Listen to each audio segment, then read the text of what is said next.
जाइए, तपस्या कीजिए, उपवास कीजिए, कुछ मत खाइए पीजिए। तो सब अपने अपने बुद्धि के अनुसार बता रहे थे उपाय। उसी समय क्या हुआ कि एक 16 बरस का लड़का, सांवला सलोना, तत्राद्भवद भगवान व्यास पुत्रो यदृच्छया गामटमानपेक्षा अलक्षलिंगो निजलाभ तुष्टो वृतैश्च बालैर अवधूतवेशः। उसी समय तत्राद्भवद भगवान व्यास पुत्रो यदृच्छया गामटमानपेक्षः अलक्षलिंगो निजलाभ तुष्टो वृतैश्च बालैर अवधूतवेशः। उसी समय 16 वर्ष का सांवला सलोना, जिसका बाल घुंघराला है, मंद मंद मुस्कान है, मुख से केवल भागवत का श्लोक निकल रहा है, सुंदर भागवत के विषय में गाते हुए गुनगुनाते हुए जब चल रहे हैं तो उनके पीछे पीछे छोटे छोटे बच्चे चल रहे हैं, कुछ स्त्रियों का झुंड भी चल रहा है जिधर से गुजर रहे हैं, और उस सभा में आ गए। वो कौन थे? सुखदेव गोस्वामी। और जो सुखदेव गोस्वामी आए तो उनको देख करके जितने लोग थे सब लोग खड़े हो गए, कहना नहीं पड़ा। उस सभा में जानते हैं कौन कौन बैठे थे? व्यास देव जी बैठे थे, जो सुखदेव जी के पिताजी हैं। व्यास देव जी के पिता पराशर जी बैठे हुए हैं। वशिष्ठ जी बैठे हुए जिन्होंने ब्राह्मणों की डिग्री देते हैं। विश्वामित्र जी बैठे हुए हैं। अंगिरा, देवल, असित, नारद जी जैसे महात्मा बैठे हुए हैं। भृगु, एक से एक ब्राह्मण, एक से एक ऋषि, एक से एक विरक्त महात्मा, सब लोग बैठे हुए थे। देखिए क्या स्थिति हुआ। और जब ही सुखदेव गोस्वामी का आगमन हुआ तो सुखदेव गोस्वामी को देखते ही सभी लोग खड़े हो गए। ये नहीं कहना पड़ा कि खड़े हो जाइए, महाराज आ रहे हैं, खड़े हो जाइए।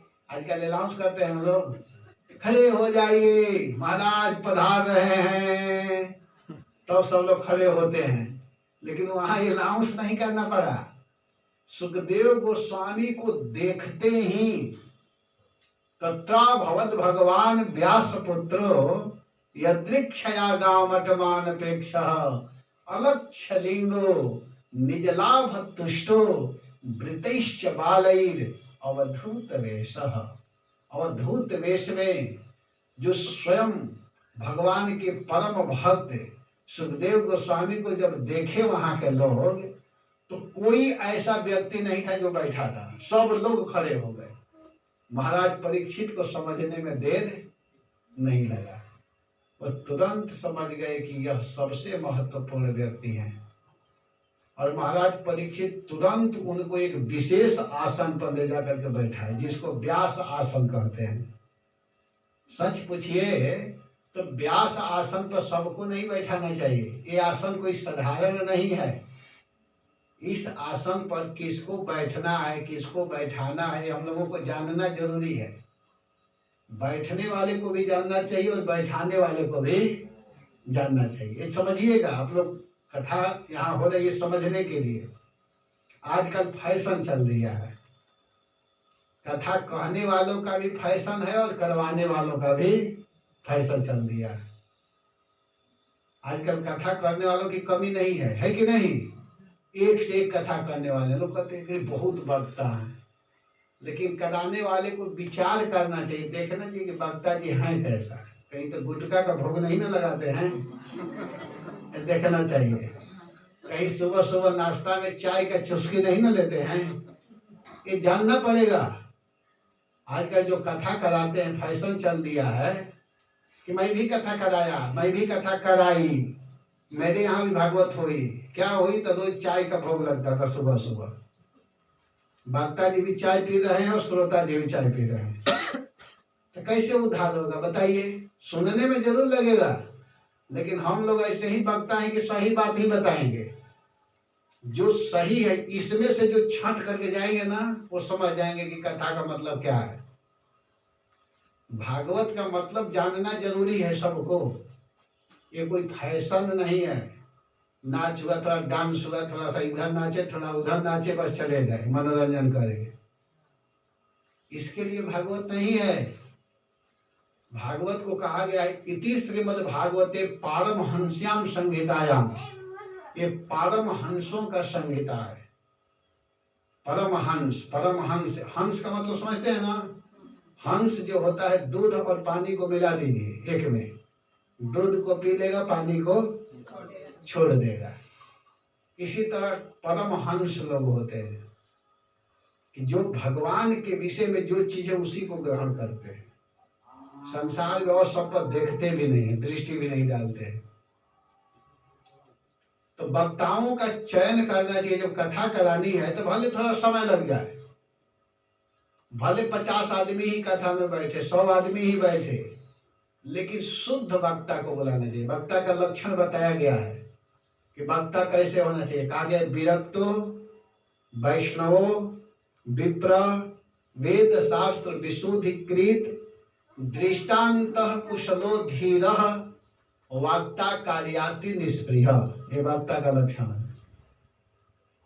वक्ता विद्वान होना चाहिए, विरक्त होना चाहिए, वैष्णव होना चाहिए, दृष्टांत देने में कुशल होना चाहिए।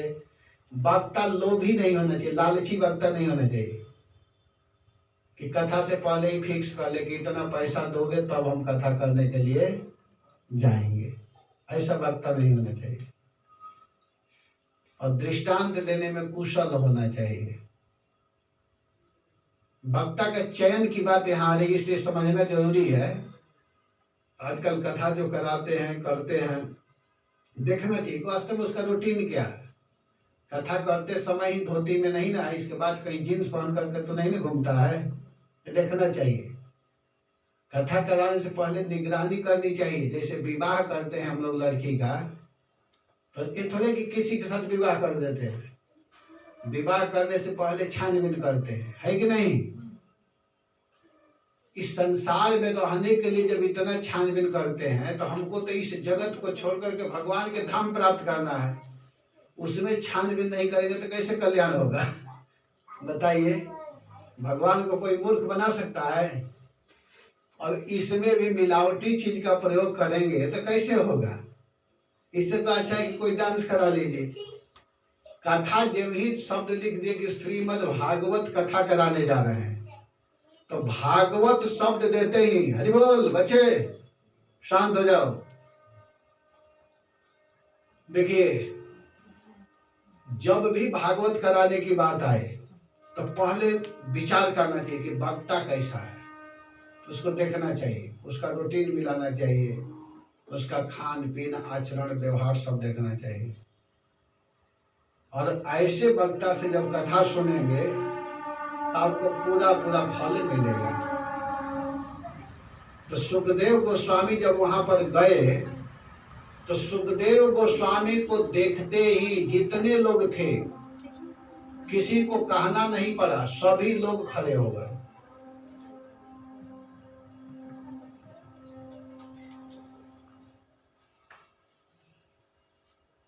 हरे कृष्णा कृष्णा कृष्णा हरे हरे, हरे राम राम राम हरे हरे। तो जब सुखदेव गोस्वामी आए तो उनको देख करके उनके पिता जो व्यासदेव जी थे वो भी खड़े हो गए। व्यासदेव जी के पिताजी वहां बैठे हुए थे जिनका नाम है पराशर जी, वो भी खड़े हो गए। व्यासदेव जी के गुरु महाराज वहां पर थे, उनका क्या नाम है मालूम है? व्यासदेव जी के गुरु नारद जी खड़े हो गए। जितने लोग थे सब खड़े हो गए। तो महाराज परीक्षित सीधे उनको लेकर विशेष आसन पर बैठाए और आसन पर बैठा करके एक बहुत सुंदर प्रश्न किए। हाथ जोड़ करके, दोनों हाथों को जोड़े और दोनों हाथ पर जोड़ करके कहते हैं कि हे गुरुदेव, हे भगवान, मैं आपसे एक प्रश्न करता हूं, आप कृपा करके हमको बताइए। कहते हैं कि अतः पृच्छामि संसिद्धिं योगिनां परमं गुरुं पुरुषस्य हयत् कार्यं म्रियमाणस्य सर्वथा। कि मैं आपसे पूछता हूं कि जिस व्यक्ति को निश्चित रूप से मरना है जो व्यक्ति निश्चित रूप से मरेंगे, मृत्यु को प्राप्त होंगे, अर्थात जो इस संसार में मरने वाले व्यक्ति हैं। प्रश्न किसके लिए कर रहे हैं? मरने वालों के लिए। यह भागवत मरने वालों के लिए है। जो अमर बन करके आए हैं उनके लिए भागवत कथा नहीं है। इसमें कोई अमर भी है क्या? बताइए, कोई ऐसा व्यक्ति है जो कभी शरीर नहीं छोड़ेगा? कह रहे कि अतः पृच्छामि संसिद्धिम योगिनाम परमम गुरुम। हे योगियों में परम गुरु, पुरुषस्य हयत कार्यम म्रियमाणस्य सर्वथा। जो निश्चित रूप से मरने वाले व्यक्ति हैं, जो निश्चित रूप से शरीर छोड़ने वाले व्यक्ति हैं, उनके लिए क्या करना चाहिए? उस व्यक्ति को क्या करना है, क्या सुनना है, क्या बोलना है, क्या नहीं सुनना है, क्या नहीं बोलना है, क्या नहीं करना है? आप कृपा करके हमको बताइए। मैं आपके चरणों में प्रार्थना कर रहा हूँ, हाथ जोड़ रहा हूँ। हम इस संसार में भटक रहे थे, हम बहुत दिन तक इस संसार में भटकते रहे, लेकिन आप मार्ग बताने वाले परम आराध्य गुरुदेव आ गए हैं। आप कृपा करके हमको बताइए। तो देखिए, एक भजन मैं गाता हूँ, थोड़ा सा आप लोग बजाइएगा एक भजन, और इसके बाद में हम लोग कथा चालू करेंगे। महाराज परीक्षित कर रहे हैं अपने गुरुदेव को देख करके। सुखदेव गोस्वामी आ चुके हैं, तो थोड़ा सा धीरे धीरे बजाकर गा सकते हैं मेरे साथ। अरे हरि के कथा सुनाने वाले, कौन बोल रहे हैं? महाराज परीक्षित। और किसको कह रहे हैं? अपने गुरुदेव सुखदेव गोस्वामी को। अरे हरि की कथा सुनाने वाले, तुमको लाखों प्रणाम, तुमको लाखों प्रणाम, तुमको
पिलाने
महाराज परीक्षित सुखदेव गोस्वामी को दे करके उनके चरणों में प्रार्थना करने लगे कि हरि के कथा सुनाने वाले तुमको लाखों प्रणाम। हे महाराज, हे गुरुदेव, हे भगवान, आप कोई साधारण व्यक्ति मेरे सभा में नहीं आए हैं। मेरा अहोभाग्य है कि मैं लेकर विष का प्याला जा रहे थे यम के घर पर। मैं यम के दरवाजा जा रहा था, विष के प्याला लेकर के। अगर कोई संसार के विषयों में मन लगाएगा तो कहाँ जाएगा? यमराज के यहाँ जाएगा। लेकिन आप सुधा पिलाने वाले, आप अमृत लेकर के आ गए। हे अमृत पिलाने वाले गुरुदेव, मैं आपको लाखों प्रणाम कर रहा हूँ। मैं आपका क्या गुणगान गाऊं, आपको मैं कितना प्रशंसा करूं। आप ऐसी कार्य करने के लिए आए हैं, आप कथा सुनाने जा रहे हैं। वास्तव में अगर दानियों का लिस्ट बनाया जाए तो सबसे बड़ा दाता आप हैं। आप जैसा बड़ा दानी इस त्रिभुवन में कोई नहीं है, क्योंकि आप कथा रूपी दान देने के लिए आए हुए हैं। इस बात को गोपियां बोली हैं भागवत में। आप लोगों को बात मालूम है सबको। कहाँ बोली है गोपी लोग? गोपी गीत में। तव कथामृतम तप्त जीवनम कविभिरीडितम कल्मषापहम् श्रवणमङ्गलम् श्रीमदाततम् भुवि गृह्णन्ति ते भूरिदा जनाः। कहते हैं कि आपकी जो कथा है, तव कथामृतम तप्त जीवनम। जो व्यक्ति तप्त व्यक्ति हैं, जो दुखी व्यक्ति हैं, उनको जीवन देने वाली, उनको जीवन प्रदान कराने वाली अगर कोई चीज है तो वो है आपकी कथा। तो हे गुरुदेव, हे भगवान, आप उसी दिव्य अमृतमयी कथा को देने के लिए आप आए हुए हैं। आप अमृत का प्याला लेकर के हमको पिलाने के लिए आए हुए हैं। इसलिए मैं आपके चरणों में बारंबार प्रणाम कर रहा हूँ।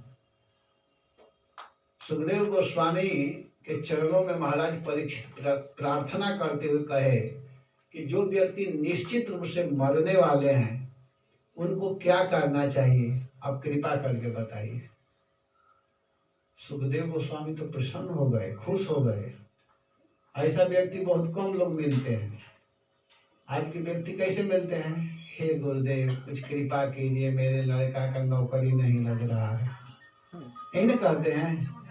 हे महाराज, थोड़ा आशीर्वाद दीजिए ना, मैं बहुत बीमार हूँ, मेरा शरीर में बड़ा कष्ट है, कैसे कष्ट निकलेगा, कोई दवाई बताइए ना, मैं बड़ा समस्या से जूझ रहा हूँ, घर में लड़ाई झगड़ा है, कोई निवारण कीजिए ना। यही सब समस्या लेकर लोग आते हैं महात्माओं के पास। कोई यह नहीं कहता है कि महाराज आप कृपा करके कोई ऐसा उपाय बताइए कि घर गृहस्थी से मेरी मुक्ति मिल जाए, मैं घर में नहीं रहना चाहता हूँ, कोई उपाय बताइए। कोई ऐसा बात पूछता है? बताइए। लोग कहते थोड़ा हाथ देखिए ना महाराज, मेरे हाथ में क्या लिखा हुआ है। हम लोगों को बहुत लोग हाथ दिखाते हैं, थोड़ा हाथ देखिए ना। हम कहते हैं हाथ क्या देखे, तुम्हारे ललाट देख रहे हैं। हाथ क्या देखना है? हाथ देखने से क्या मिलेगा? देखेंगे कह देंगे कि तुम 10 दिन में मरने वाले हो, तुमको ये समस्या है। अगर नहीं भी मरने वाला होगा तो बेचारा मर जाएगा, टेंशन है कि नहीं? हाथ क्यों दिखाते हो? टेंशन लेने के लिए। सारे रेखाओं को सही करने वाला भगवान का नाम है। अगर गड़बड़ भी रेखा है और कोई मंगला आरती आना चालू कर दे, भागवत सुनना चालू कर दे, भगवत गीता पढ़ना चालू कर दे, शुद्ध वैष्णवों को अपने घर में बुलाए प्रसाद कराना चालू कर दे, तो समझो कि उसका सारा समस्या दूर। सभी समस्याओं को दूर करने वाला अगर कोई उपाय है तो वो है भगवान का नाम। हरे कृष्णा कृष्णा कृष्णा हरे हरे, हरे राम राम राम। इसको अगर कोई जपना चालू कर दे ईमानदारी से, इसमें भी ईमानदारी से नहीं जपते हैं, और काम तो ईमानदारी से करते हैं, लेकिन भगवान के नाम में हरे कृष्णा जल्दी जल्दी करते हैं। किसी तो 16 माला पूरा करो, एक झंझट है, पूरा कर लो। आराम से करना चाहिए। प्रत्येक नाम पर भगवान का सुंदर रूप दिखाई देना चाहिए। नाम जपने में रस मिलना चाहिए। जप करते करते मुख मिश्री जैसा हो जाए, मीठा लगने लगे, तो समझो कि आपका जप सही चल रहा है। भगवान के नाम जपने में आनंद का अनुभव होने लगे, और ये कब होगा? जब जपेंगे तब होगा। ऐसा नहीं कि नहीं जपेंगे तो होगा। कुछ लोग कहते हैं महाराज प्रभु जी हमारा मन नहीं लगता है जप करने में। तो तुम नहीं जपोगे तो मन लगेगा?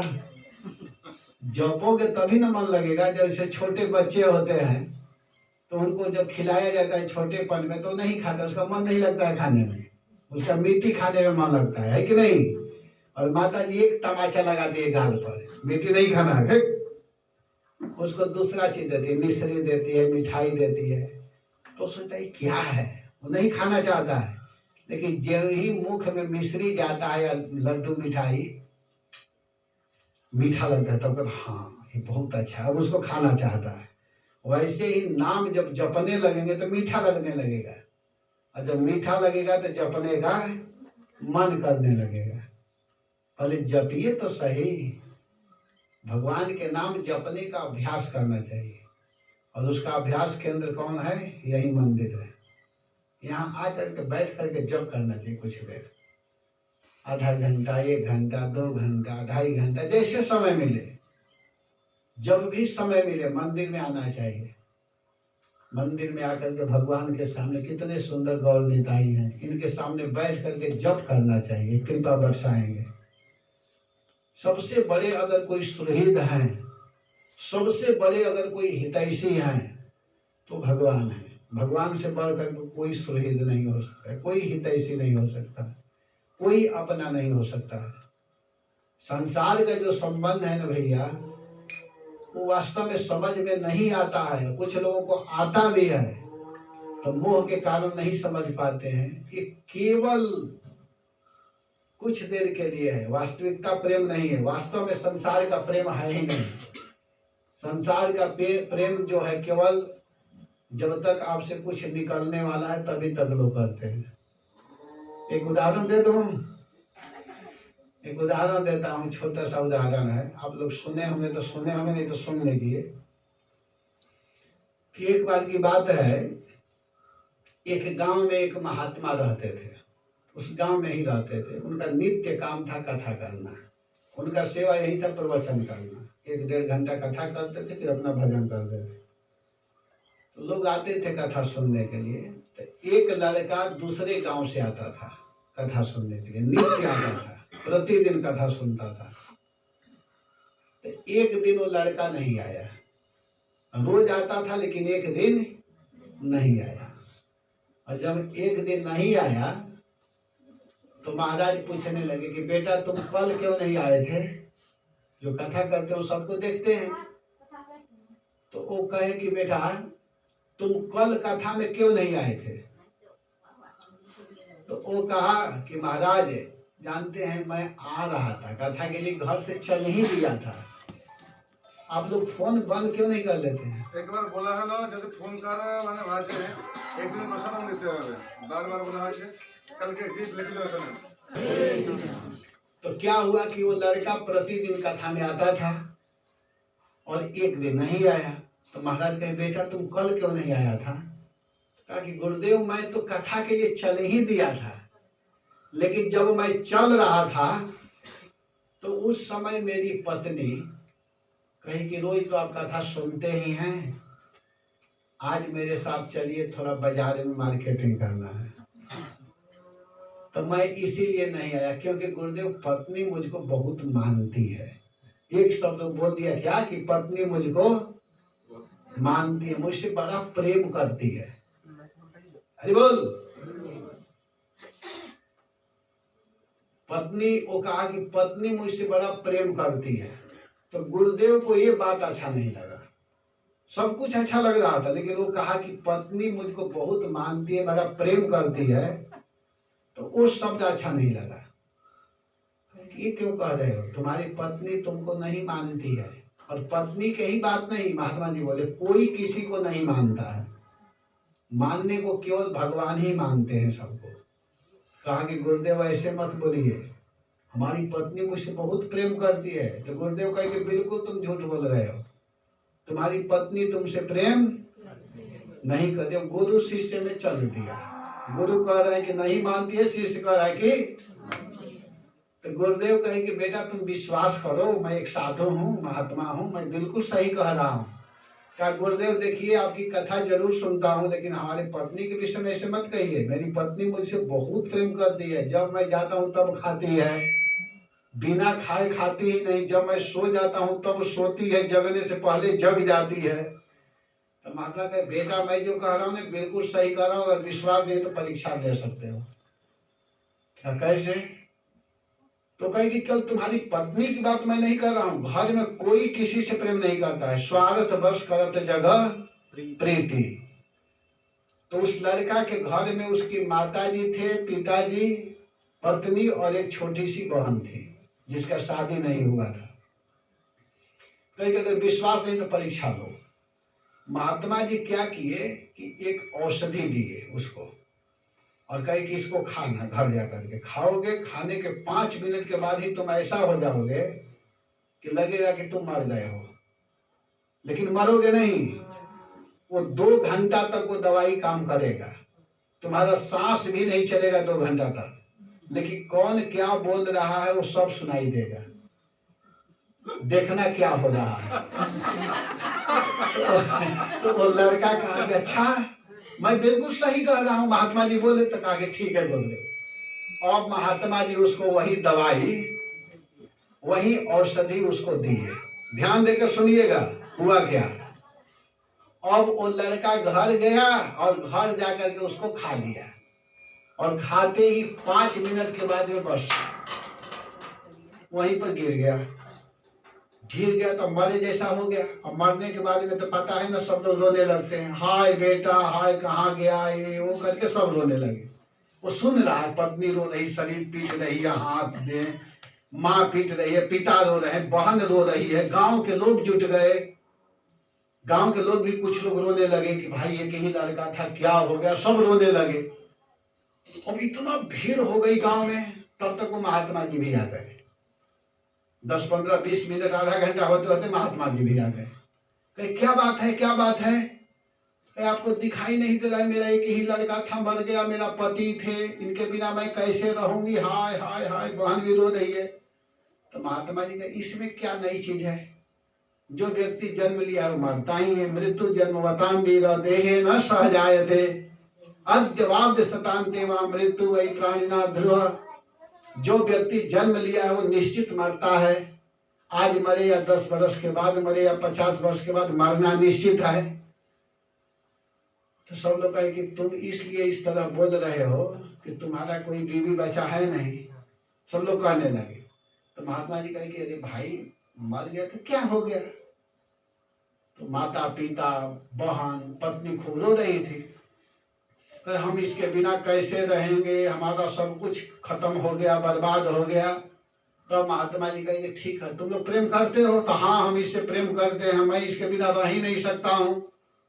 तो महात्मा जी कहेंगे ठीक है, एक उपाय है मेरे पास इसको जीवित करने का। लड़का सुन रहा है सब बात, वो कहे कि एक उपाय है। उपाय यह है कि तुम चारों में से, माता पिता पत्नी और बहन, चारों में से एक को मारना पड़ेगा। एक मरोगे तो एक जी जाएगा। बताओ कौन मरोगे?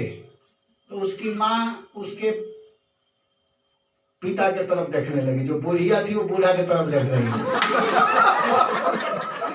और जो बूढ़ा है वो बुढ़िया के तरफ देख रहा है।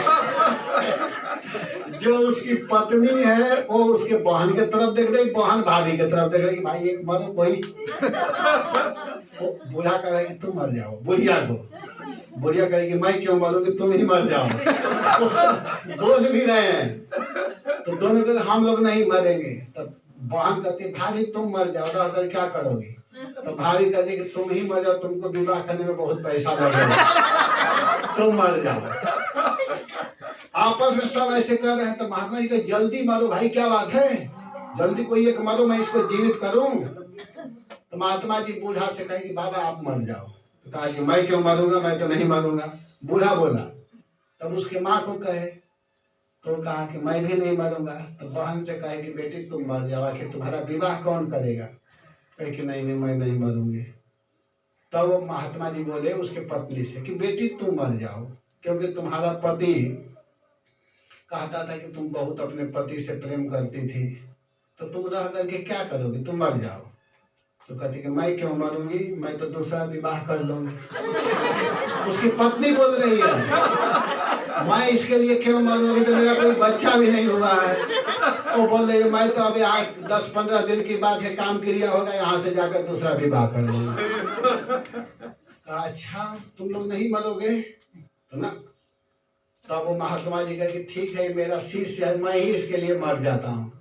तो सब लोग क्या बोले चारों कि हाँ महाराज आप मर जाइए, आपका कोई नहीं है, आप मर जाइए, अच्छा रहेगा कि जीवित रहेगा, तो इससे हम लोग को बहुत काम लेना है।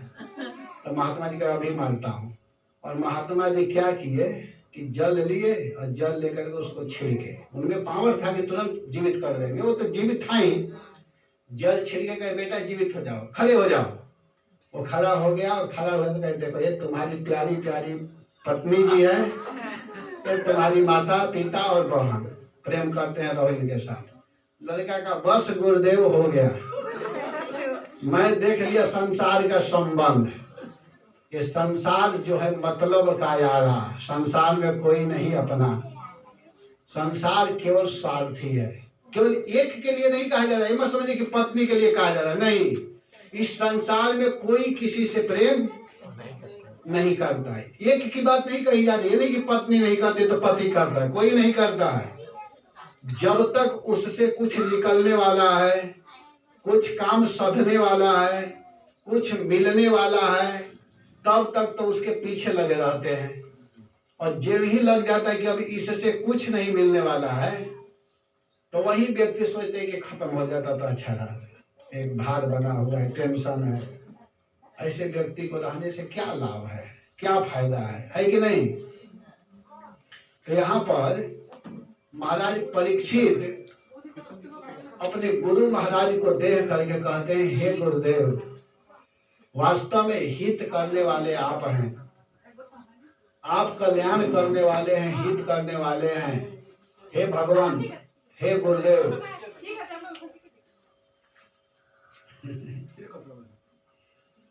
हरे कृष्णा कृष्णा कृष्णा हरे हरे, हरे राम राम राम हरे। तो महाराज परीक्षित प्रश्न किए कि मरने वाले व्यक्ति को क्या करना चाहिए, आप बताइए।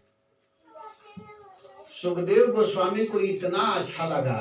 सुखदेव गोस्वामी कहे कि आज तक कोई व्यक्ति इतना सुंदर प्रश्न करता ही नहीं है। संसार के लोग यही प्रश्न करते हैं कि हमको क्या करना है, हमारा परिवार कैसे अच्छा रहेगा, घर कैसे ठीक से चलेगा।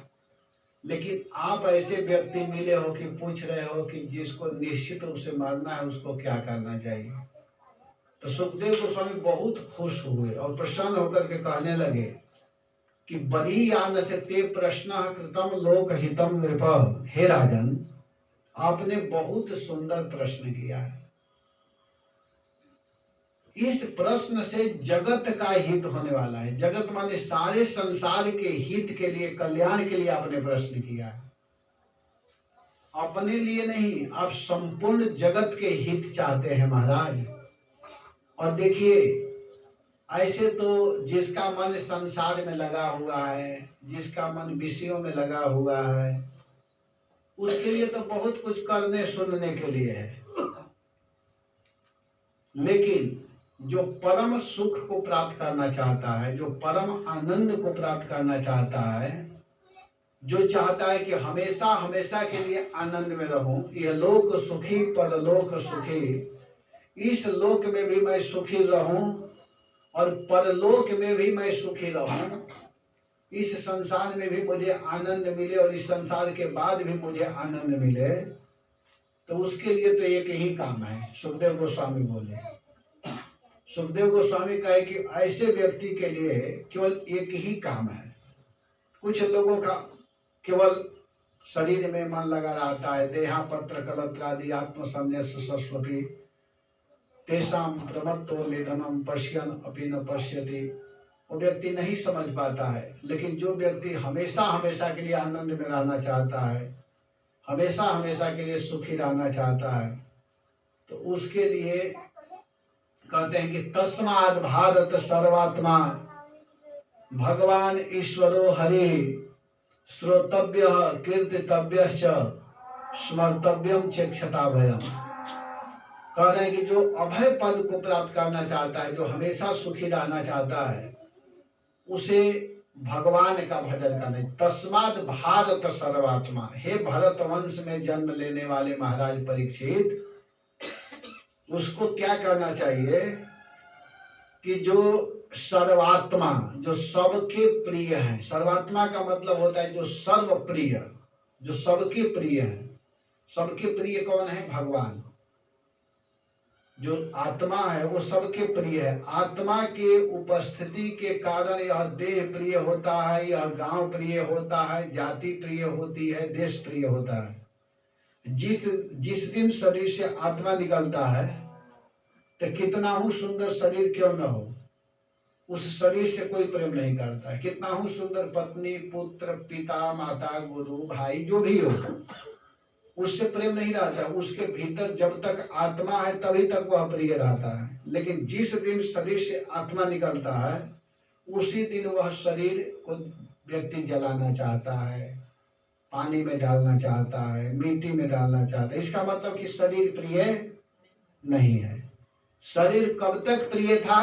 जब तक उसके भीतर आत्मा था, है कि नहीं? आत्मा जब है तब वो शरीर प्रिय रहता है कि हमारी बेटी है, ये हमारा बेटा है, ये हमारी माता जी हैं, ये हमारे पति देव हैं, ये हमारी पत्नी है, ये हमारी पुत्री है। और जब आत्मा रहता है, जिस जाति में जन्म लेते वो जाति प्रिय रहता है कि मैं ब्राह्मण कुल में जन्म लिया हूँ, मैं क्षत्रिय कुल में, मैं वैश्य कुल में, मैं शूद्र कुल में। जिस राज्य में जन्म होता है वो राज्य प्रिय हो जाता है कि मैं बंगाल में जन्म लिया हूँ, मैं झारखंड में जन्म लिया हूँ, मैं बिहार का रहने वाला हूँ, मैं यूपी का रहने वाला हूँ, मैं अमेरिका का रहने वाला हूँ, विदेश का रहने वाला हूँ। कब तक? जब तक इसमें आत्मा है। आत्मा निकलते ही सारा देश, सारा गांव, सारा संबंध, सारी जातीयता, सब कुछ खत्म। तो इसका मतलब कि प्रिय क्या है? आत्मा। इसीलिए सर्वात्मा का मतलब होता है जो सबके आत्मा है, वो भगवान प्रिय है। वो कौन है? तो भगवान है, उनको भगवान कहा जाता है। वो भगवान का मतलब क्या होता है कि जिसमें 6 चीज पाया जाए, 6 चीज उनके समान किसी में न हो, उसको भगवान कहते हैं। ऐश्वर्यस्य समग्रस्य वीर्यस्य यशस्यः ज्ञान वैराग्य योश्चैव शराणां भग इतिंगना।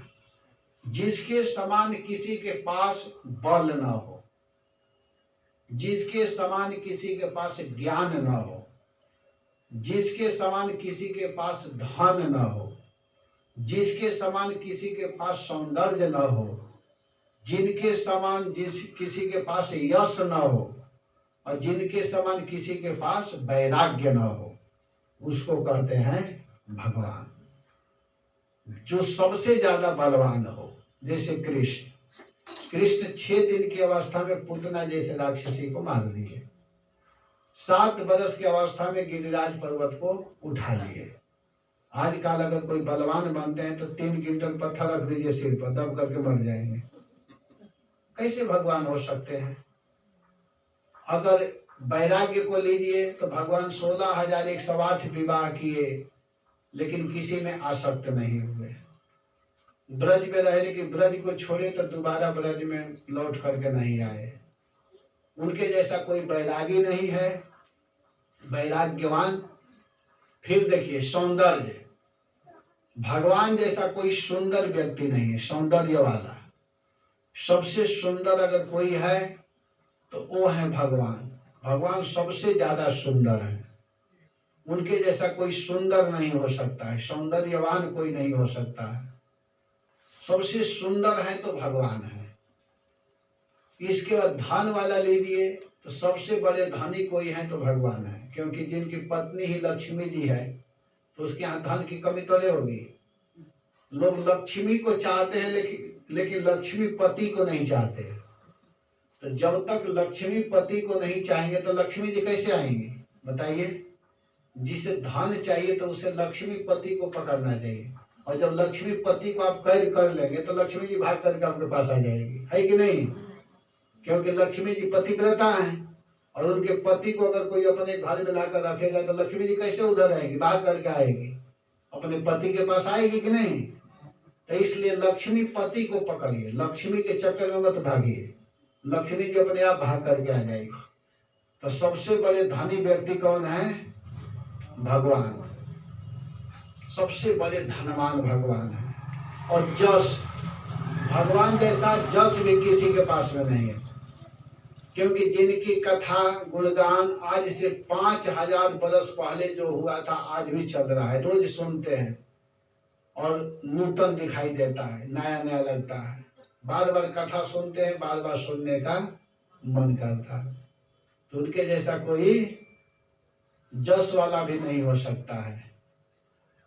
तो ये सब भगवान में ही पाया जाता है। तो ऐसे भगवान के विषय में सुखदेव गोस्वामी कहते हैं कि ऐसे भगवान के विषय में ही सुनना चाहिए, ऐसे भगवान का ही कीर्तन करना चाहिए। तस्मात् भारत सर्वात्मा भगवान ईश्वरो हरि, वह ईश्वर है। भगवान वो कौन है, वो ईश्वर है। ईश्वर का मतलब ही होता है कि जो सबके संकट को, जो सबके दुख को दूर कर दे,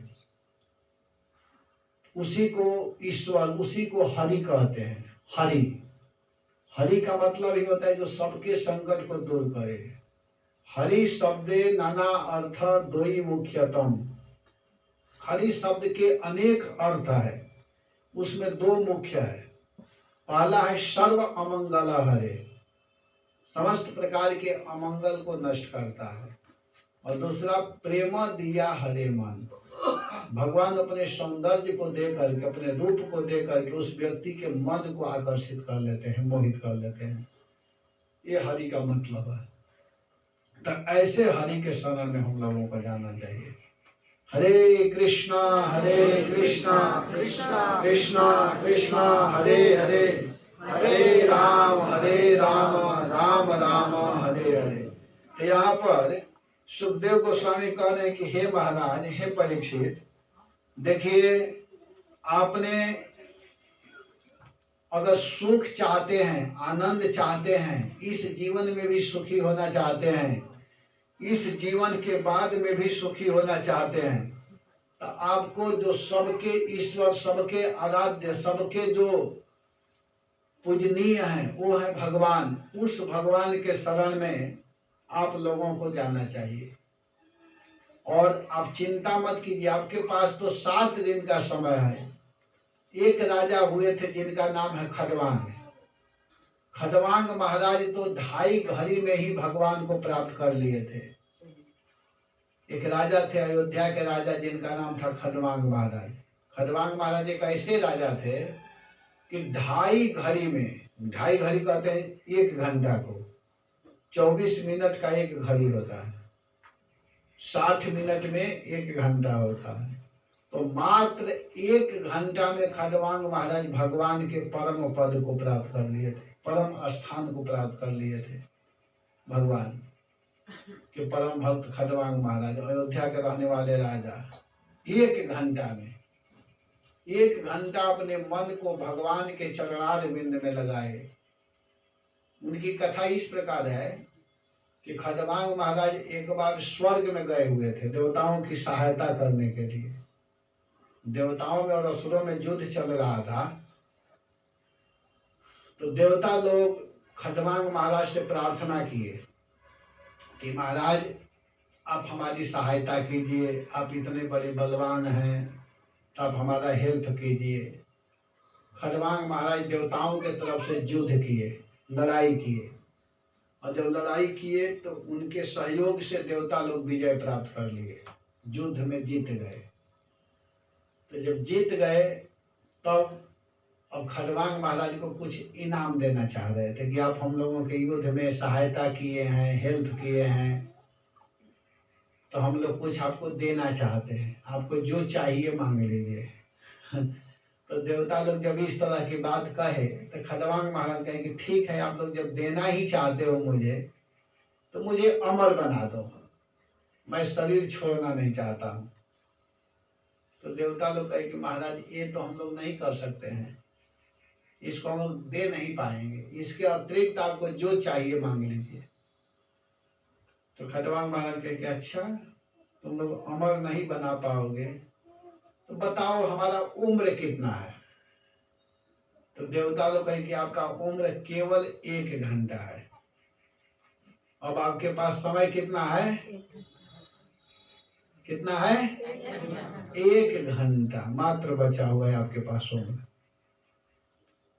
खडवांग महाराज कहे अच्छा, उस समय स्वर्ग में थे, ठीक है, तो एक व्यवस्था करो कि हमको हमारे गांव छोड़ सकते हो 1 घंटा में। कोई तुम लोग के पास विमान है, कोई फ्लाइट है, कोई व्यवस्था है कि हमको इतना कम समय में हमको अपने घर छोड़ दोगे? मैं अपने गांव जाना चाहता हूँ, अपने देश जाना चाहता हूँ, भारत भूमि में जाना चाहता हूँ। हाँ, ये व्यवस्था है।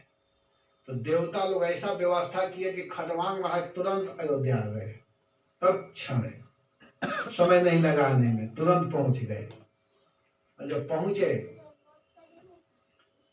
तो खडवांग महाराज अब क्या किए कि अपने मन को भगवान के चरणार बिंद में लगाए। मन को आप कहीं भी ले जा सकते हैं, एक ही जगह जाएगा, जहां भी ले जाना है ले जाइए, भगवान में ले जाइए या संसार में ले जाइए। मन 10-20 नहीं है, मन 10-20 किसी का नहीं है, मन एक ही है। तो खडवांग महाराज अपने गांव अयोध्या आए और आ करके अपने मन को भगवान के चरणार बिंद में लगाए। सारे संसार के संबंधों से अपने मन को हटा लिए, और जब सब जगह से मन को हटाए और मन को केवल एक जगह केंद्रित किए, ध्यान किए, और जब ही 1 घंटा का समय बीता तो उनका शरीर छूटा। कहने का अर्थ कि 1 घंटा जो समय लगाए वो केवल भगवान में ही लगाए, अन्य जगह अपने मन को नहीं ले गए। और जब ही शरीर छूटा तो कहा जाता है कि अंते मति सा गति, अंत में जैसी मति होती है वैसा ही व्यक्ति को गति मिलती है। अगर मन भगवान में है तो भगवान का धाम मिलेगा, मन संसार के विषयों में है तो वही संसार का कष्ट मिलेगा। और मन को आपको ले जाना है कि कहाँ ले जाते हैं, वृंदावन ले जाते हैं कि भगवान के चरणों में ले जाते हैं कि अपने बिजनेस व्यापार में ले जाते हैं, वो अपने को चयन करना है। तो यही बात सुखदेव गोस्वामी कह रहे हैं महाराज परीक्षित से कि महाराज आपके पास तो 7 दिन का समय है, सोमवार भी है, मंगलवार भी है, बुधवार भी है, बृहस्पतिवार भी है, शुक्रवार भी है और शनिवार भी है। 7 दिन का समय है। महाराज खडवांग के पास तो केवल 1 घंटा का समय था, और 1 घंटा में अपने मन को एकाग्र करके भगवान को प्राप्त कर गए। तो आप क्यों नहीं कर पाएंगे? आप अवश्य ही भगवान को प्राप्त कर लेंगे, आप चिंता मत कीजिए। और इतना कह करके अब आगे के विषयों में बताने लगे कि देखो, सद्यो मुक्ति, क्रम मुक्ति, एक सद्यो मुक्ति होता है, एक क्रम मुक्ति होता है। व्यक्ति को भगवान को प्राप्त करने का दोनों मार्ग है, लेकिन सद्यो मुक्ति जो होता है वो डायरेक्ट भगवान के धाम को प्राप्त कराता है। और क्रम मुक्ति है जो क्रमशः एक के बाद दूसरा, दूसरे के बाद तीसरा, तीसरे के बाद चौथा, ऐसे करते हुए व्यक्ति भगवान के स्थान को प्राप्त करते हैं। तो इन सब बातों को बताए और कहे कि देखिए, जिसके मन में अनेक प्रकार की कामना है, कामना से जो युक्त व्यक्ति होते हैं, वो क्या करते हैं कि अनेक देवी देवताओं की उपासना करते हैं। कोई कोई ब्रह्म तेज को चाहता है, तेज प्राप्त करना चाहता है कि मुझ में तेज की प्राप्ति हो, तो तेज की प्राप्ति वाले बृहस्पति जी की उपासना करते हैं। बृहस्पति जी जो देवताओं के गुरु हैं। कोई कोई चाहते हैं, हरे कृष्णा, हरि बोल, आप लोगों को ध्यान देकर सुनना चाहिए। माता जी आप क्यों नहीं सुन रही हो? करते हैं। कोई कोई चाहते हैं कि हमें बहुत विद्या प्राप्त हो, कोई चाहते हैं कि मुझे बहुत धन मिले, कोई चाहता है कि मेरा सुंदर रूप हो, कोई चाहता है कि मेरे इंद्रियों में ज़्यादा बल रहे, कोई चाहता है कि परिवार में जब हम हैं पति पत्नी में कभी लड़ाई झगड़ा ना हो। तो उसके लिए एक एक देवी हैं, एक एक देवता हैं। अगर जिसके मन में खूब तेज प्राप्त करने की इच्छा है, ब्रह्म तेज चाहिए, तो उसे बृहस्पति जी की पूजा करनी चाहिए। जिसके मन में है कि मेरे इंद्रियों में शक्ति हो, मेरा हाथ काम करे, मेरा पैर काम करे, मैंने शरीर का जो इंद्रियां हैं उसमें शक्ति हो, तो वे लोग इंद्र की पूजा करते हैं। जिसके मन में कामना है कि मुझे बहुत धन मिले, धन की कामना है, तो वसुओं की सेवा करते हैं। जो चाहते हैं कि विद्या मिले, विद्या, तो विद्या के लिए शंकर जी की उपासना करनी चाहिए। शंकर जी विद्या देते हैं।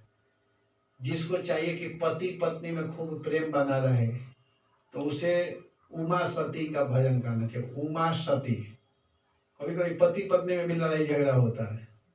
कल ट्रेन में मैं देख रहा था, ट्रेन में ना आप सोए थे, आप ध्यान नहीं दे रहे थे, मैं सुन रहा था। एक पत्नी थी और एक पति था। हम लोग को बहुत अनुभव होता है, ट्रेन में भी शिक्षा मिलती रहती है। तो पति पत्नी में क्या झगड़ा चल रहा था, झगड़ा मतलब ऐसा झगड़ा नहीं था। पत्नी करे कि मैं अपने मायके जाऊंगी, लड़ाई कर रही थी, कम उम्र की लड़की थी, करे कि तो कह रहा है, लड़का बेचारा उसको मना रहा है, कह रहा कि देखो हमको भी अपने मम्मी को थोड़ा सुनना पड़ेगा, तुम क्यों जिद पकड़ी हो। तो कह रहे कि नहीं नहीं मैं जाऊंगी, तुम्हारी मम्मी हमारी बात नहीं सुनती है। मैं तो सोया था, लेकिन जब उन लोग आवाज सुना तो जग गया। मैं तो एसी में तो सोया था, मैं जग गया। तो जगह तो कह रहा है कि नहीं नहीं मैं अब टिकट अभी कर लेती हूँ, मैं भी टिकट करती हूँ। तब वो बेचारा क्या करे, वो भी विवश है, पत्नी को भी खुश करना है, मम्मी को भी खुश करना है। कहा कि ठीक है टिकट करो। तो कही कि हाँ टिकट करते हो, तो अपने मम्मी से कह देना कि मैं कहाँ हूँ। तो अपने मम्मी से कहना कि मैं कहाँ हूँ टिकट करने के लिए।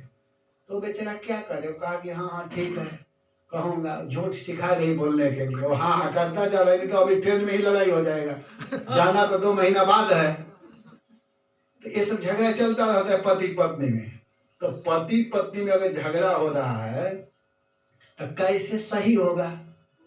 तो उसके लिए उमा सती का भजन करो, पूजा करो। उमा सती, उमा सती यानी पार्वती जी की। उमा सती कहने का अर्थ है पार्वती, पार्वती की। तो ये बड़ा समस्या है ना, एक एक चीज के लिए एक एक देवताओं के पास जाना पड़ेगा, है कि नहीं। धन चाहिए तो एक दूसरे का पूजा करो, पति पत्नी में लड़ाई है तो सती जी का पूजा करो, बल चाहिए तो इंद्र की सेवा करो, वो चाहिए तो उनकी करो। तो अलग अलग जाना पड़ेगा। तो कहे कि आप चिंता मत करो, एक बता देते हैं कि उसमें सब काम हो जाएगा। एक की पूजा करने से सब काम हो जाएगा। अकामः सर्व कामो वा मोक्ष काम उदारधि तीव्रेण भक्ति योगेन यजेत पुरुषं परम।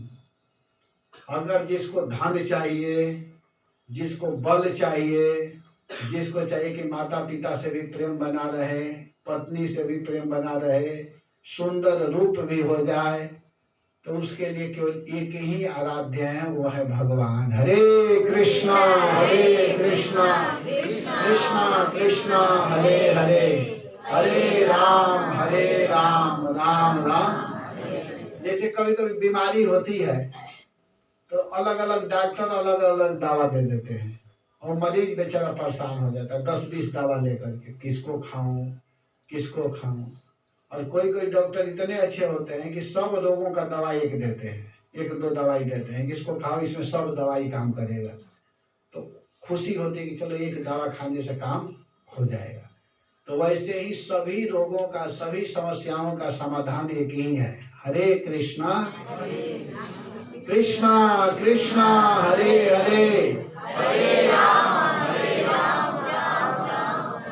यहाँ पर सुत गोस्वामी कहे कि देखिए, अगर आप चाहते हो कि हमारे पत्नी से भी प्रेम बना रहे, पत्नी चाहते कि पति से प्रेम बना रहे, घर के लोग सब लोग चाहते हैं, फिर सुंदर रूप भी चाहिए, तो केवल भगवान का भजन चालू कर दो। अलग अलग देवी देवताओं के पास जाने की आवश्यकता नहीं है। नहीं कि थोड़ा एक लोटा पानी शंकर जी को डालाएं, फिर दुर्गा जी के पास भी लाल फूल चढ़ाएं, फिर कहीं जाएं, ये सब करने की आवश्यकता। जैसे आकाशात पतितम तोयम यथा गच्छति सागरम सर्वदेव नमस्कारम केशवम प्रति गच्छति। अब किसी को पूजा की उनमें सामर्थ्य है ही नहीं, वो सब भगवान को ही ले जाकर के देते हैं कि प्रभु देख लेना। तो जब वो लोग भगवान के पास ही निवेदन लेकर के जाते हैं, तो क्यों ना हम डायरेक्ट भगवान को दे आए, है कि नहीं। तो इसलिए हम लोगों को भगवान की भक्ति करनी चाहिए। भगवान में भक्ति करते समय पूर्ण विश्वास रखना चाहिए। ऐसा नहीं कि कोई आकर के हिलावे डोलावे तो डोल जाए, अरे तुम कर रहे हो ना, अच्छा है, देवी के पास पूजा चालू कर लो, ठीक है चलता हूँ, ऐसा कुछ नहीं। अगर मिल गई तो प्रणाम कर लीजिए, लेकिन दिमाग में रखिए कि हमारे सर्वाराध्य भगवान है। भगवान की भक्ति ही सर्वश्रेष्ठ है। मैं जो भजन कर रहा हूँ बिल्कुल परफेक्ट भजन कर रहा हूँ। तो इस प्रकार मन में विचार होना चाहिए। तो इन सब बातों को कहते हुए यहाँ पर सुखदेव गोस्वामी महाराज परीक्षित को कथा सुना रहे हैं। महाराज परीक्षित को श्राप लगा हुआ है और महाराज परीक्षित जो हैं बड़े धैर्य के साथ कथा सुन रहे हैं। तो इन कथाओं को सुनाते हुए फिर कहते हैं कि देखिए, सबसे पहले भगवान श्री हरि ने ब्रह्मा जी को उपदेश किया। चतुश्लोकी भागवत को भगवान ने ब्रह्मा जी को बताया, ब्रह्मा जी नारद जी को बताए, नारद जी व्यास देव जी को बताए और व्यास देव जी ने सुखदेव गोस्वामी को बताया और सुखदेव गोस्वामी ने परीक्षित को बताया। और वही सुखदेव गोस्वामी जब पढ़ रहे थे तो उसमें सूत गोस्वामी भी बैठे हुए थे, तो सूत गोस्वामी भी सुने। वही सूत गोस्वामी ने शौनक आदि ऋषियों को कथा सुनाया। तो इस तरह भागवत की परंपरा है। इन सब बातों को बताते हुए भागवत के 10 लक्षण के विषय में बताने लगे सुखदेव गोस्वामी। सुखदेव गोस्वामी कहते हैं कि देखो, भागवत के 10 लक्षण है। सर्ग, विसर्ग, स्थान, पोषण, ऊटी, मनवंतर, ईशानु कथा, निरोध, मुक्ति और आश्रय। तो सर्ग का मतलब होता है भगवत सृष्टि को सर्ग कहते हैं। जिसको स्वयं भगवान ने सृष्टि किया है, जिसको स्वयं भगवान अपने हाथों से बनाए हैं, उसको सर्ग कहते हैं। सर्ग, भगवान जिस चीज को बनाए उसको स्वर्ग कहते हैं। और विसर्ग कहते हैं ब्रह्म स्वर्ग स्थूल शरीर रचना। ब्रह्मा जी से लेकर के चीटी पर्यंत जो भी हम लोग बनाते हैं, ब्रह्मा जी भी जिसको बनाए हैं, मनुष्य भी जिसको बना रहे हैं, उसको विसर्ग कहते हैं। भगवत रचना को स्वर्ग कहते हैं और मानवीय रचना या ब्रह्मा आदि के द्वारा बनाया हुआ जो चीज है उसको क्या कहते हैं? विसर्ग। तीसरा है स्थिति। स्थिति माने स्थान, स्थान, स्थिति। ऋतेन सत्येन सजातो व्यवस्था वैकुंठस्य भगवतो विजय सृष्टानाम तत्मर्यादा पालनोत्कर्ष स्थिति स्थान, सृष्टि को मर्यादा में रखने से भागवत उत्कर्षता को स्थान कहते हैं। जो सृष्टि हुआ है उसको व्यवस्थित रखना, उसी को स्थान कहते हैं। जब तक कुछ नहीं रहेगा तो वहां हम कैसे रख पाएंगे? तो जो व्यवस्थित रखा जाए उसको कहते हैं स्थान। और पोषणम, पोषण का मतलब होता है कि ईश्वर अनुग्रहेण, ईश्वर के कृपा से प्रजा का जो पालन होता है, प्रजाओं का जो रक्षा होता है, प्रजानाम परिपालनम, ईश्वर अनुग्रहेण, ईश्वर की कृपा से, ईश्वर की अनुग्रह से प्रजाओं के पालन को ही पोषण कहते हैं।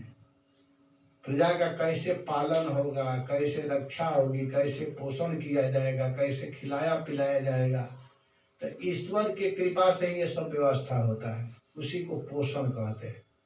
जैसे माता पिता अपने बच्चों को पालन करते हैं, माता पिता खिलाते पिलाते हैं, वैसे ही भगवान के ही कृपा से हम लोगों को सब कुछ मिलता है। यह है पोषण। फिर उति, उति का मतलब होता है जगत रचना हेतु, जगत के रचना के हेतु, जगत के रचना के लिए कर्म वासना जो बंधन में डालती है, कर्म के अनुसार जो वासना है उसी को उति कहते हैं। तो उति 3 प्रकार का है, 3 प्रकार के वासना होते हैं। एक होता है सत वासना, एक होता है असत वासना और एक होता है मिश्र वासना। 3 प्रकार की वासना है, सत वासना, असत वासना और मिश्र वासना। इसकी कथा है भागवत के 7वें स्कंद में। 7वां जो स्कंद है उसमें 3 वासना की चर्चा की गई है। 3 वासना के 3 आचार्य हुए हैं। जो सत वासना है, सत वासना के आचार्य हैं प्रहलाद महाराज। प्रहलाद महाराज सत वासना के आचार्य हुए। और असत वासना के आचार्य हुआ कौन? हिरण्यकश्यप।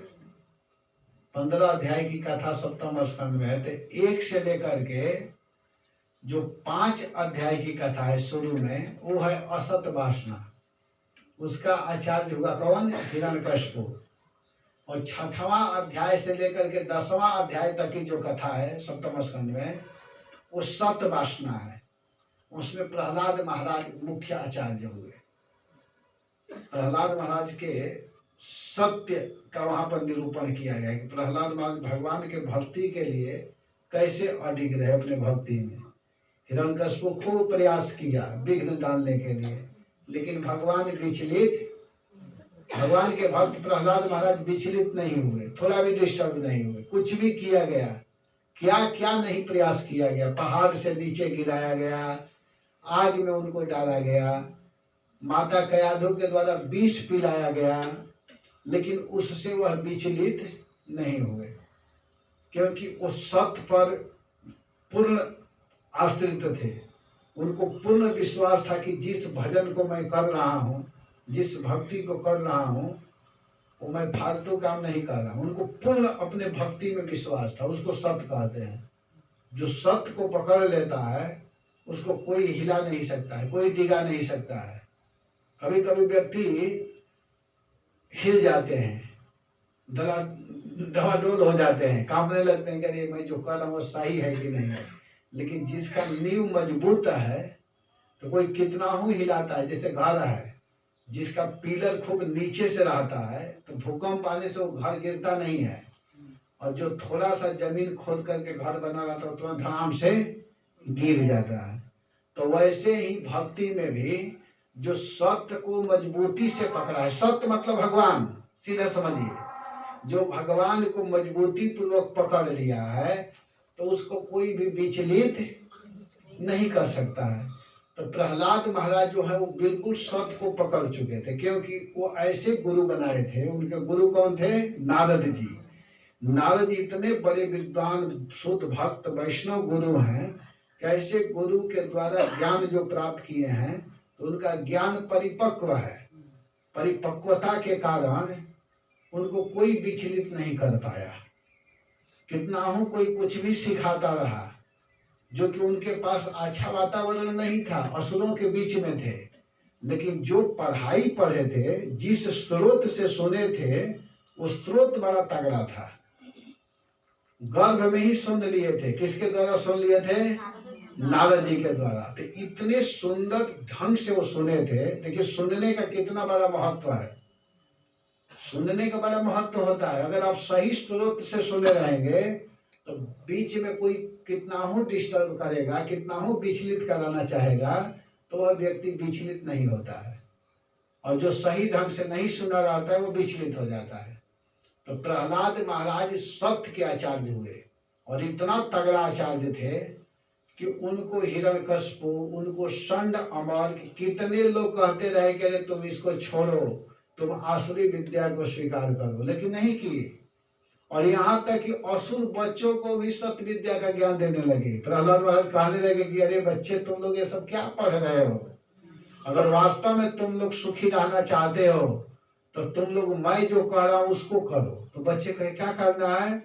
तो जो मैं पढ़ाई किया हूँ। तो बच्चे पूछे कि तुम किससे पढ़े हो? कहते हैं कि मेरे गुरु जी नारद जी हैं, मैं षंड अमर को अपना गुरु नहीं मानता हूँ। और नारद जी ने हमको माँ के गर्भ में ही भागवती विद्या प्राप्त करा दिया था। नारद जी ने बता दिया था कि भागवत सुनना, भागवत पढ़ना, भगवान के पवित्र नाम का गान करना। और इतने सुंदर ढंग से प्रहलाद महाराज ने उपदेश किया कि उस उपदेश को सुन करके जो असुर बच्चे थे वो बच्चे भी कीर्तन चालू कर दिए। हरे कृष्णा कृष्णा कृष्णा हरे हरे, हरे राम राम राम हरे हरे, आज के इस वचन को सुन करके छोटे छोटे जितने बच्चे थे, असुर बच्चे, सब लोग कीर्तन चालू कर दिए। ये है सत्य का पावर। इतना उनकी वाणी में दम है, शक्ति है कि प्रहलाद महाराज के बात को सुन करके सब बच्चे कीर्तन चालू किए। बहुत सुंदर कीर्तन चालू हो गया। और जब चालू हुआ तो जितने असुर दल वाले थे, विशेष करके जो षंड अमर के जब आए तो देखे कि सब बच्चे कीर्तन कर रहे हैं, तो लोग तो घबरा गए। और घबरा करके लोग इतना डिस्टर्ब हुए, इतने डिस्टर्ब हो गए वे लोग कि घबरा करके वे लोग क्या किए कि तुरंत हिरण्यकश्यप के पास गए और हिरण्यकश्यप से कहे कि महाराज हम आपके बच्चे को कंट्रोल नहीं कर सकते। वो हम लोगों का क्या विद्या सीखेगा? हम लोग पहले एक ही प्रहलाद से घबरा रहे, तब देखिए कितने प्रहलाद तैयार हो चुके हैं। देखिए जाकर तो हिरण्यकश्यप जब आया तो देखा कि सही में सब बच्चे कीर्तन कर रहे हैं, मस्ती में खूब झूम रहे हैं। अब हिरण्यकश्यप को क्रोध आ गया। वो असत्य का आचार्य है। वो सीधा कहना चालू कर दिया कि ये बंद करो, जो यज्ञ चल रहा है, जो भागवत हो रही है, जो कीर्तन चल रहा है, सब नहीं होना चाहिए। असुर स्वभाव वालों का यही स्वभाव होता है। वो लोग क्या करते हैं कि बीच में ही डिस्टर्ब करने लगते हैं।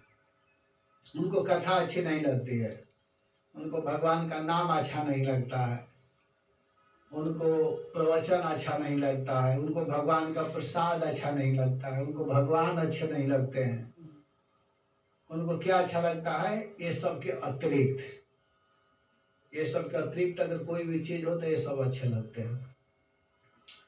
तो इसके आचार्य हुआ हिरण्यकश्यप।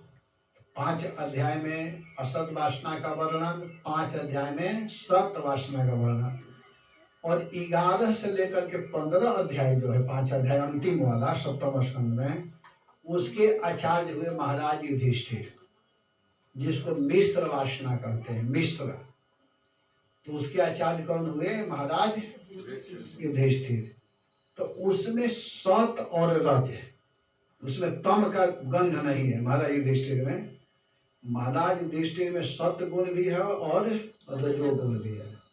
तो रजोगुण और सतोगुण के आचार्य महाराज युधिष्ठिर जिन्होंने नारद जी के मुखारविंद से प्रवचन सुना और विशेष करके ब्रह्मचारी, गृहस्थ, वानप्रस्थ और संन्यास के विषय में सुने कि ब्रह्मचारी को कैसे रहना है, वानप्रस्थ जीवन में कैसे रहना है, सन्यासी जीवन में कैसे रहना है और गृहस्थ का क्या धर्म है, गृहस्थ को कैसे रहना चाहिए, कितना धन कमाना है, कितना धन संग्रह करना है, कितने धन को अपना धन मानना है। ज्यादा धन संग्रह भी गृहस्थों को भी नहीं करना है। नारद जी बता रहे हैं वहां पर सप्तम स्कंद के 14वां अध्याय के 8 नंबर के श्लोक में नारद जी बताए हैं गृहस्थों के लिए। कहते हैं कि यावत भ्रियेत जठरम तावत स्वत्वम ही देहिनाम अधिकम यो भिमन्येत सस्तेनो दंडमर्हति। कहे कि जितना धन से अपना पेट भर जाए, जितना से अपने परिवार आदि का पालन पोषण हो जाए, उतना ही धन को अपना धन मानना चाहिए। उससे अधिक धन अगर कोई संग्रह करता है तो वह चोर है। नारद जी कह रहे सस्तेनो, वह चोर है और उसको दंड देना चाहिए। दंडम अधति। अगर ज्यादा पैसा है तो साधुओं के सेवा में, भगवान के सेवा में लगाना चाहिए। उतना धन अपने पास रखना है जितना से अपने परिवार का सेवा हो जाए, कुछ जीवन में काम आए, इसके लिए कुछ पैसा रखना चाहिए, लेकिन बहुत ज्यादा पैसा नहीं रखना चाहिए। ये सब बताया गया है। तो ये वर्णन है जिसको ऊटी कहते हैं। जगत की कैसे व्यवस्था हो उसको ऊटी कहते हैं। और फिर है मनवंतर। मनवंतर का मतलब होता है मनोह पंथा ननु मनोह काल सधर्म पालनम युग परिवर्तन आदि। इससे युग का परिवर्तन होता है। मनवंतर होने से युग का परिवर्तन होता है। अनेक मनु होते हैं।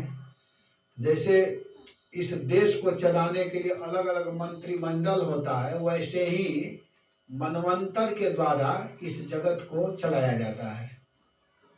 कैसे कैसे इस जगत को व्यवस्था देखा जाता है, चलाया जाता है, ये सब किया जाता है। और फिर है ईशानु कथा। ईशानु कथा का मतलब होता है कि जिसमें ईश कहते हैं भगवान को और अनु कहते हैं भगवान के भक्त को। 9 स्कंद में ईशानु कथा का वर्णन किया गया है। ईश और अनु, भक्त और भगवान। 9 स्कंद में भगवान के भी कथा है और भक्त के भी कथा है। फिर निरोध, 10वां है निरोध। निरोध का मतलब दुष्टों का वध करने को निरोध कहते हैं। दुष्टा नाम राज्ञाम विध्वंसः, बड़े बड़े दुष्टों को वध किया गया भगवान के द्वारा, उसको निरोध कहते हैं। और 9वां है मुक्ति। मुक्ति का मतलब होता है मोक्ष। मुक्ति हित्वा अन्यथा रूप स्वरूपेण व्यवस्थिति। अन्यथा रूपम विद्या अध्यास्वतम कर्तृत्वादि हित्वम स्वरूपेण ब्रह्मत्या व्यवस्थिति ही मुक्ति। इसको मुक्ति कहते हैं।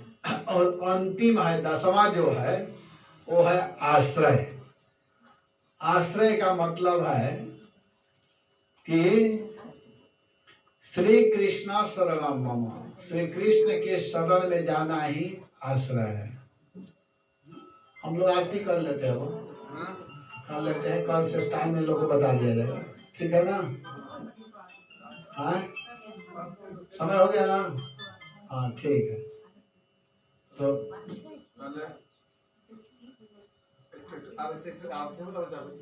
दसवां है आश्रय। श्री कृष्ण शरणम मम, श्री कृष्ण के शरण में जाना यही जीव का परम कर्तव्य है। आप लोग घबराइए मत। कल परसों से मैं 10वें स्कंद की कथा कहूंगा, जिसमें भगवान का सुंदर सुंदर लीला आएगा। भगवान राम का जन्म कराऊंगा, कृष्ण का जन्म कराएंगे, ठीक है ना? आप लोग करेंगे?